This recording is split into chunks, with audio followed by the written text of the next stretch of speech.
Somebody took my title. And until the day that I get it back, I will rock the beads that signify me as the head of the table, the leader of the Thriftdweller style of retro video game hunting. I bought this. It was the cheapest version of like Akuma's prayer beads that I could find online. I wanted to get like the gigantic 3-inch beads and wear that just for like when I make Queen 8 videos and stuff. I would never rock this outside of the house. I'm not gonna lie though. I feel like it's pretty swag. I'm looking at like my thing up here. I feel like it's pretty swag. I like beads is in now, right?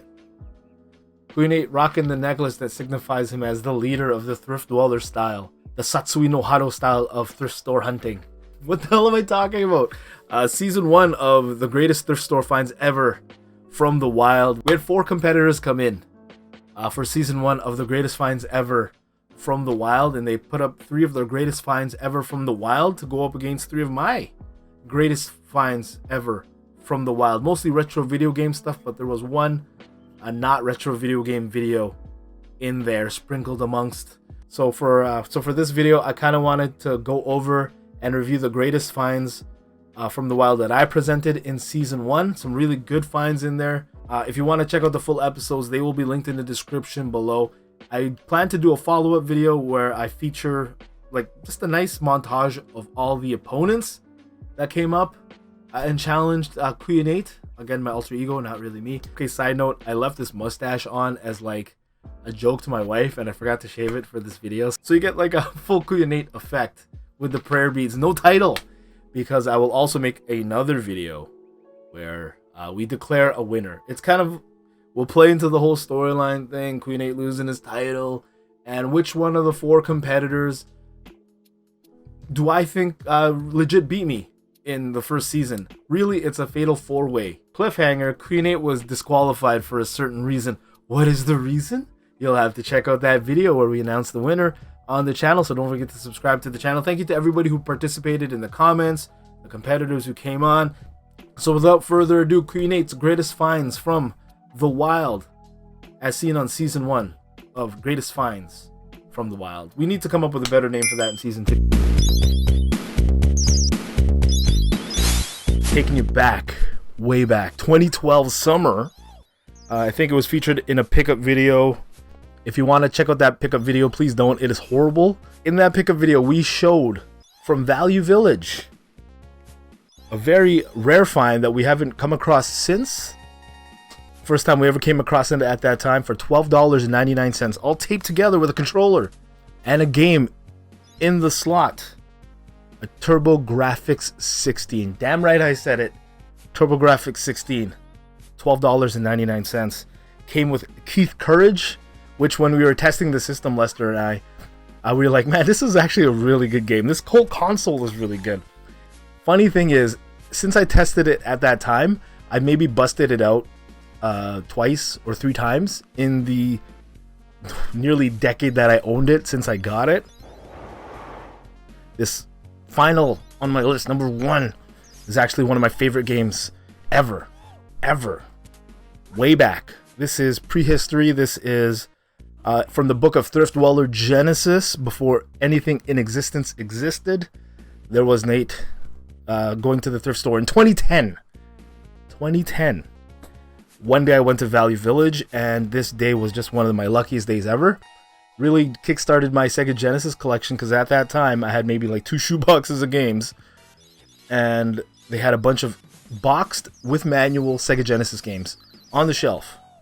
99 cents, a buck, Canadian buck. That's 70 cents in America. I have it on the shelf. What could it be? All the way from 2010 to today, Michael Jackson's Moonwalker. Michael! Some of the best chiptune music ever in the history of video games history. I kept the price tag on this one. The only game in that whole lot I kept the price tag on. It even has the date on there. 2010, 99 cents. Totally different than any other game at that time that I played, even today. You know, kind of a beat 'em up, but not. You're defeating people with music. You're playing hide and seek with children. You're saving them for Mr. Big. It is mind-blowing. It is a beautiful game. Better than the arcade. Damn right I said it. And there you have it. From the king of pop to the king of thrift. My top 3 for video number 1. The top 3 greatest finds from the wild. Video number 1. How do you like them apples? Hope you came with it. Hope you came correct. This is Nate from Thriftdweller. Throwing it back to you, Nate. Probably my greatest find ever from the thrift store, monetarily speaking. 21-inch Python. In the summer of Rona, I found toys that many people would probably walk by. And I noticed these little, like almost a Polly Pocket size figures, but I'm like, no, that's She-Ra. 2 bags of She-Ra. I opened it up. A bunch of really nice She-Ra figures in there. Collectors were pretty hot on it. I think they're still hot on it today, like as the shooting of this video, but at that time it felt like it was really hot. You know, the Toys That Made Us on Netflix, I think was a perfect storm for me just to have found these items. Extremely lucky. Extremely lucky. In that bag of She-Ra figures. One figure in particular, Spinnerella, one of the rarest, hardest to find vintage She-Ra figures out there. Unbeknownst to me at the time what it was worth. I know people were doubting me online. Nate, I don't know if you're going to get that kind of money for it. NT1138. I'm not calling you out. I don't fight legends. Launched my eBay store. Well, it was already launched, but I just started taking it seriously. Put this item on my eBay store. 99 cents starting bid. I thought it was going to be a fun test. So I put it up for auction at 99 cents. Within the span of 2 days, it hits like 400, 500 bucks. Goddamn. 3 days hits. I get a message from one of our viewers on a comment. Hey Nate, just saw the eBay posting.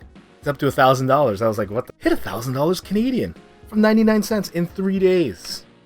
It stays flat that way. I'm already happy, right? But, you know, the last minute snipers come in.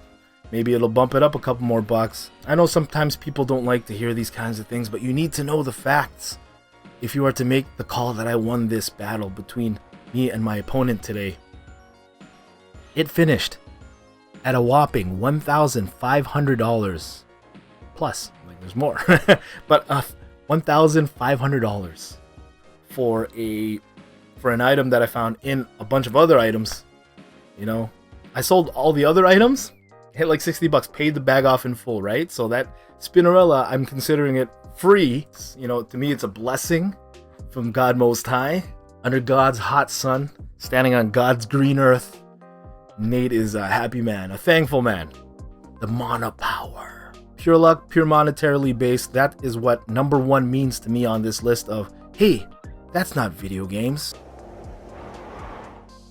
Back in the winter of 2012, the genesis of Thriftdweller, there was not a lot of people doing like out in the wild videos. I'll admit this. Lester and I we thought we came up with the idea ourselves, but I'm sure there's tons of other people doing, you know, game hunting videos at that time, but there wasn't that many that we saw. One really bad winter stormy day, Lester and I went to this pawn shop where I knew that they had these 2 games that I've been eyeing. These games have popped up from different pawn shops who have like popped up and went under, and obviously they sell their supply to another pawn shop that pops up and then, you know, went under. I've tried to buy this game like twice. That's actually really funny. The first time I saw these games, they had like an 80 on them and a 60 on them. They were still expensive at the time.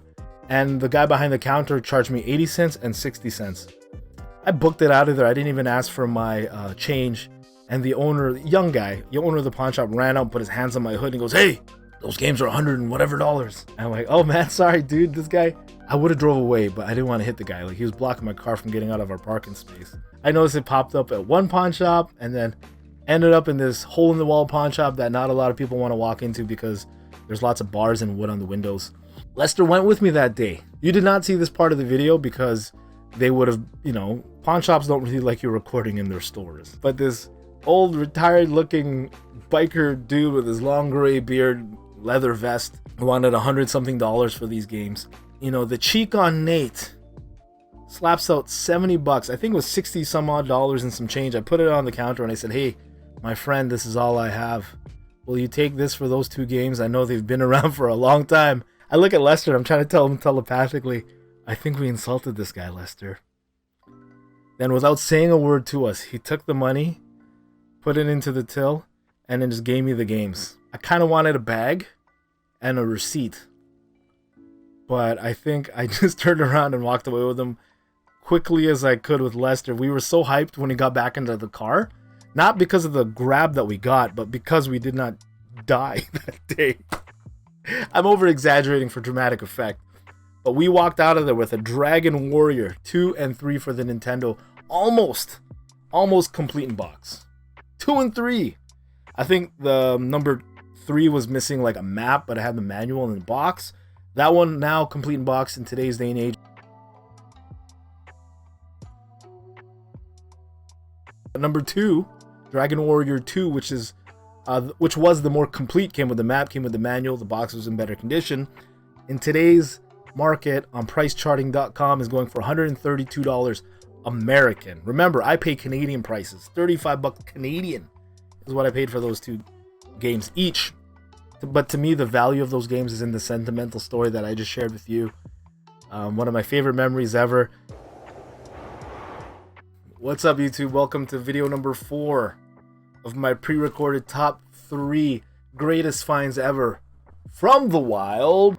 Today's top 3 list stems from one video. It was the first video that we ever shot, introducing to the world Ian Beardman, one of our best friends growing up and one of our best friends in life.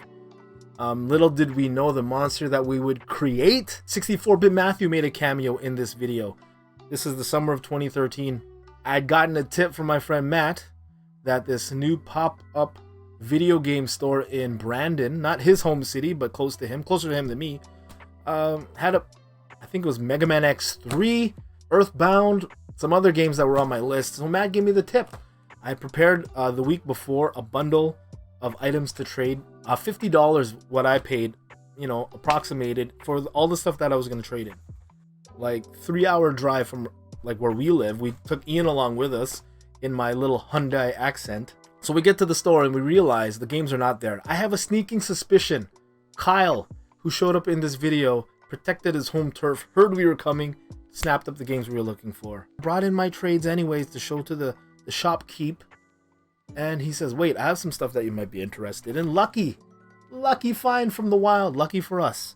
He comes up with this box of Sega Saturn and Sega CD games. Matt gave me the nod of approval in the video. It's one of the greatest videos I think we ever put out on YouTube. Check it out. It'll be linked in the description below.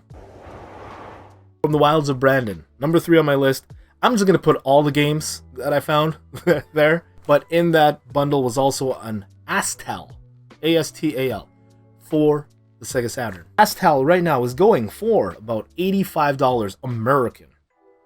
$4 Canadian, $85 American. That's a pretty good swing, right?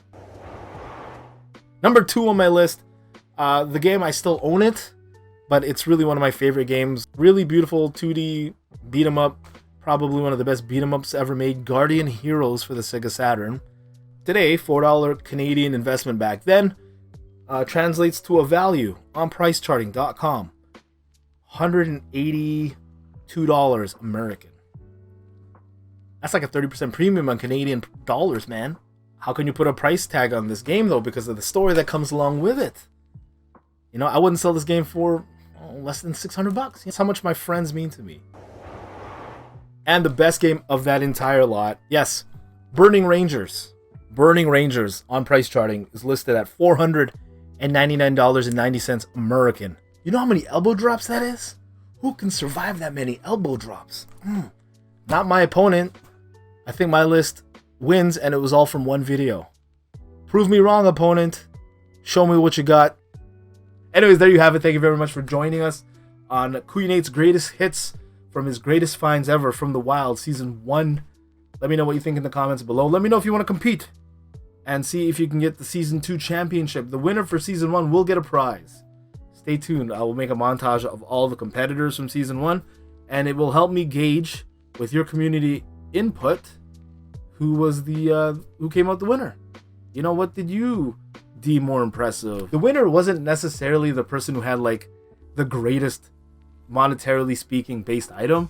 I like if I was looking at this from the outside in, I would place a heavy emphasis on a good story. I would place a heavy emphasis on luck, a story of persistence, a story of putting it all together.